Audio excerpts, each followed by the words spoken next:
નમસ્કાર મિત્રો, આ છે બાજરો અને કચ્છનો શું સંબંધ છે, બાજરાનું નામ ક્યારે નાખવામાં આવ્યું, આની પાછળ શું છે કથા, એની નાનકડી વાત કરવી છે. તો કચ્છનો પ્રતાપી રાજવી એટલે કે જામ લાખો ફૂલાણી જ્યારે 1000 વર્ષ પહેલા સૂરજની સખાતે ગયેલા, ત્યાંથી પરત આવતા આ ઘાસના છોડને જોયું અને એને એમ થયું કે આને કચ્છ લઈ જાઉં, આનો ખોરાક બને, કચ્છની પ્રજા ખાય.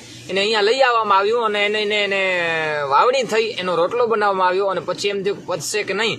પછી કચ્છની પ્રજાએ આનો રોટલો બનાવ્યો અને પચી ગયો. ત્યારે દોડતા આવી અને ત્યારે રાજાને બાવા તરીકે સંબોધતા અને કચ્છની પ્રજા આવી અને એટલું કીધું કે બા જર્યો, એટલે કે બાજરાને ત્યારે બાજરો ઓળખાતું નહીં કે આનું નામ બાજરો છે, પણ કીધું કે બા જર્યો એટલે પચી ગયો એમ. અને પછી એનું નામ બાજરો નાખવામાં આવ્યું. મિત્રો, પછી તો બાજરાએ કચ્છમાં એક કચ્છના વાસીઓ, કચ્છના લોકોના એટલા હૃદયમાં એનું સ્થાન થઈ ગયું કે આજ પણ માણસની ઉંમરને બાજરો તરીકે ઓળખાય છે, બાજર તરીકે. આજ પણ એની ઉંમર, આયુષ્ય વધે તો એમ કે તમારી બાજર વધી, ઘટે તો કે તમારી બાજર ઘટી.